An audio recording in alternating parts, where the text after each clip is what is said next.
நம்ம middle class மக்களோட salary பௌர்ணமியில வர நிலா மாதிரி இருக்கு.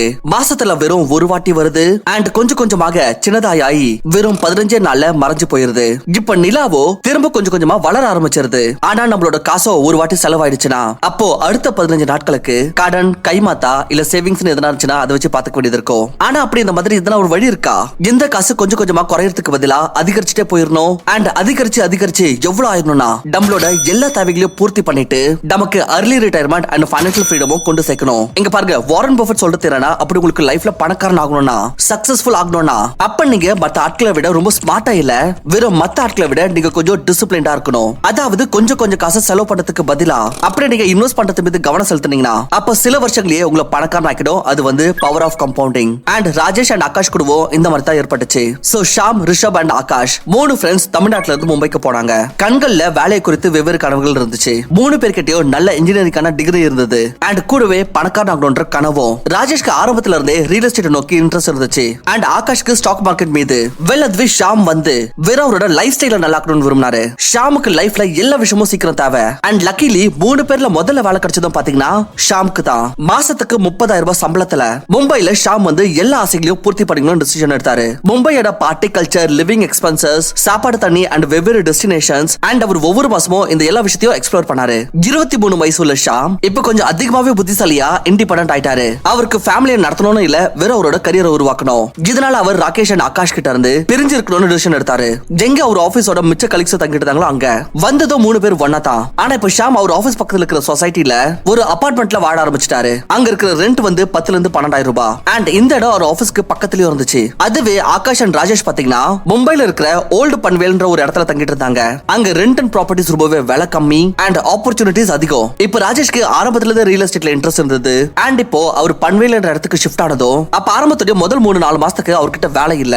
அவங்க அப்பா கிட்ட இருந்து காசு வாங்கிட்டு இருந்தாரு அவரோட செலவுக்காக. இப்ப ராஜேஷ் வந்து வெறும் அவரோட வேலையை மட்டும் தேடிட்டு இல்ல, அவர் பன்வேல் மற்றும் ஓல்டு நவி மும்பைல ரியல் எஸ்டேட் ப்ராப்பர்ட்டி மீது ஸ்டடி பண்ணிட்டு இருந்தாரு. 2009ல 23 வயசு உள்ள ராஜேஷ் 10 ரூபாய் டீ அண்ட் வடப்பாவுல அவரோட வாழ்க்கையை நடத்திட்டு எந்த அளவுக்கான இன்ஃபர்மேஷனை சேர்த்துக்கிட்டாருன்னு பாத்தீங்கன்னா இப்ப அவருக்கு வெறும் ஒரு பெரிய நியூஸ், ஒரு பெரிய அமௌண்ட் தான் அவசியம் இருந்தது. ராஜேஷ்க்கு தெரிய வந்துச்சு இப்ப நவி மும்பை அடுத்த 10-15 வருஷத்துல ரொம்பவே டெவலப் ஆக போகுதுன்னு. அண்ட் இங்க மெட்ரோ வரப்போகுது அண்ட் இந்த ஓல்டு பன்வேலோ மும்பையோட டெவலப்பிங் பார்ட்டுக்குள்ள வரப்போகுது. சோ ராஜேஷ் வந்து ஒரு ரியல் எஸ்டேட் கம்பெனில வேலை பிடிச்சாரு. அங்க அவரோட சம்பளம் பாத்தீங்கன்னா ரொம்ப கம்மி, வெறும் 15,000 ரூபாய். ஆனா இன்ஃபர்மேஷன் யாராலுமா இருந்தது. சடன்லி ராஜேஷ்க்கு பன்வேல்ல இந்த மாதிரி ஒரு ப்ராப்பர்ட்டி கிடைச்சிருச்சு. அங்க கன்ஸ்ட்ரக்ஷன் ஆரம்பிக்கிறதா இருந்தது அண்ட் அங்க லேண்ட் அலாட் பண்ணிட்டு இருந்தாங்க.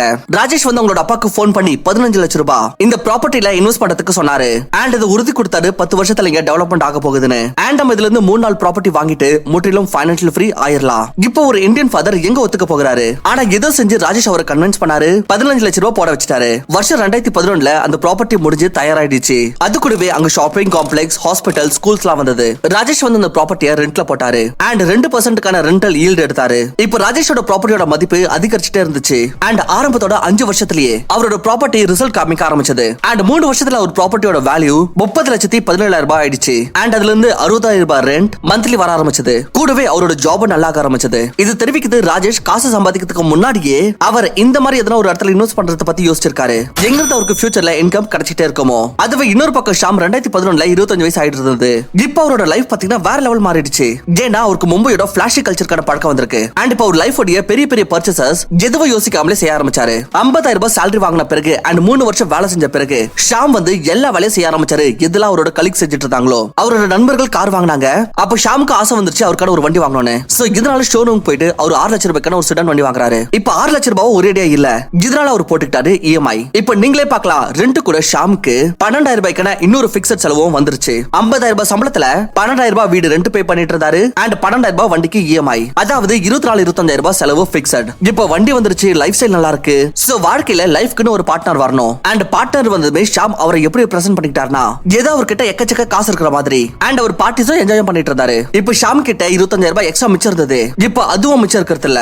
கொஞ்சம் கொஞ்சமா டைம் கடந்து போச்சு. ஷாம் நல்ல வேலை தேவைன்னு ஸ்விட்ச் பண்ணிட்டே இருந்தாரு. அவருக்கான ஒரு ஃபேமிலி உருவாக்கிட்டாரு, கல்யாணம் பண்ணிட்டாரு. ஆனா இதுக்கு நடுவுல அவர் எப்பெல்லாம் அவரோட நண்பர்களை பத்தி யோசிச்சாலும் அவருக்கு இதுதான் தோணுச்சு, நான் எங்க இருந்து எங்க வந்திருக்கேன். ஆனா அவங்களா அதே அங்கேயே தான் இருப்பாங்க. ஃபைனலி 11 வருஷம் வேலை செஞ்ச பிறகு ஷாமுக்கு 36 வயசு ஆனப்போ அவருக்கு ஒரு நல்ல வேலை கிடைச்சது. அங்க 1 லட்சம் ரூபாய் சம்பளம் கொடுத்தாங்க. சோ இப்ப ஷாமுக்கு தோணுச்சு அவருக்காக ஒரு சொந்தமா வீடு வாங்கணும்னு. இப்ப ஷாம் அண்ட் அவங்க வைஃப் மும்பைல ஒரு நல்ல வீடு தேட ஆரம்பிச்சாங்க அண்ட் ஃபைனலி பன்வேல்ல அவங்களுக்கு ஒரு ப்ராப்பர்ட்டியும் பிடிச்சிருது. 3 BHK அபார்ட்மெண்ட். அபார்ட்மெண்ட், அதுவும் ஃபுல்லி ஃபர்னிஷ்ட். இது அவங்களுக்கு 90 லட்சம் ரூபாய்க்கு கிடைச்சது. இப்போ 1 லட்சம் ரூபாய் சம்பாதிக்கிற நபர் சரி வைஃப் தான் சேர்த்து கம்பைன் இன்கம் 2 லட்சம் ரூபாய் எடுத்துக்கலாம். அப்போ 90 லட்சம் ரூபாய் ஒரே அஃபோர்ட் பண்ண முடியாதுல்ல. இதனால அவங்க 20 லட்சம் ரூபாய் சேவிங்ஸ் வச்சு டவுன் பேமெண்ட் பண்ணாங்க. அண்ட் மிச்சம் 70 லட்சம் ரூபாய்க்கு இஎம்ஐ போட்டாங்க. இப்போ இங்க நீங்களே பார்க்கலாம், கிட்டத்தட்ட 58,000 ரூபாய் பர் மந்த் இஎம்ஐல ஃபைனலி அவங்க அவங்களோட ட்ரீம் ஹவுஸையே வாங்கிட்டாங்க.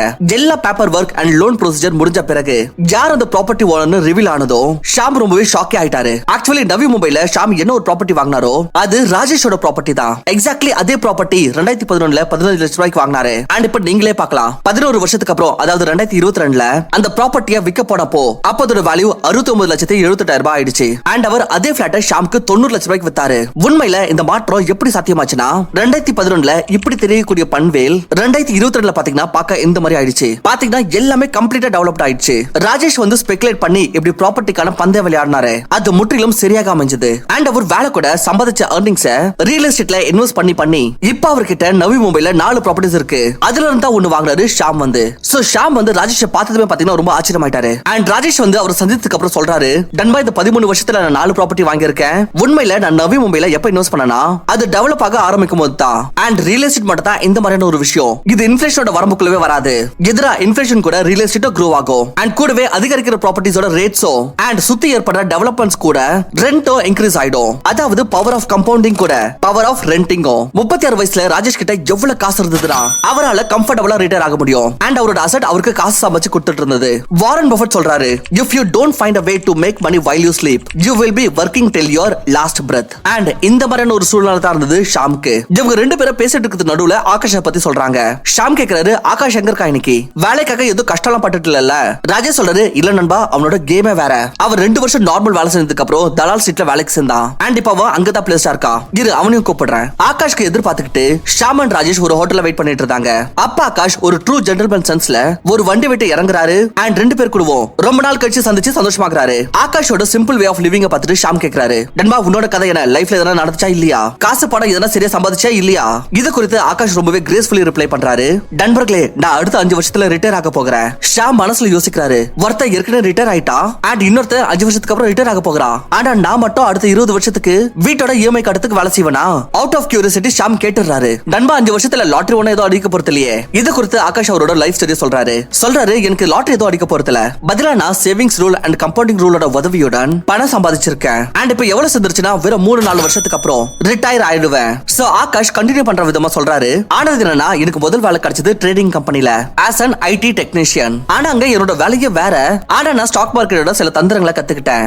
என்னோட 25,000 ரூபாய் சேலரியில சில போர்ஷனை சேவ் பண்ணி இன்வெஸ்ட் பண்ணிட்டு இருந்தேன். இன்வெஸ்ட் பண்றதுக்காக நான் என்ன சேவிங் மெத்தட் யூஸ் பண்ணனா அது வந்து 50-30-20 ரூல். நான் வந்து 25,000 ரூபாய் சேலரியில 50% பங்கை என்னோட நீட்ஸ்க்காக வச்சுக்கிட்டேன், 30% வாண்ட்ஸ் அண்ட் என்டர்டைன்மெண்ட் சோர்ஸ்க்காக அண்ட் மிச்சம் இருக்கிற 20% அதாவது 5,000 ரூபாவை எஸ்ஐபி த்ரூ இன்வெஸ்ட் பண்ணேன். ஆகாஷ் சொல்றாரு, நான் முதல்ல மார்க்கெட்டை பத்தி கத்துக்கணும் அண்ட் இன்வெஸ்ட்மெண்ட்டுக்காக இருந்ததுலயே பெஸ்டான விஷயம் இருந்தது அது வந்து இண்டெக்ஸ் ஃபண்ட். இதனால அவர் 5,000 ரூபாய் இண்டெக்ஸ் ஃபண்ட்ல இன்வெஸ்ட் பண்ணனும் முடிவெடுத்தாரு.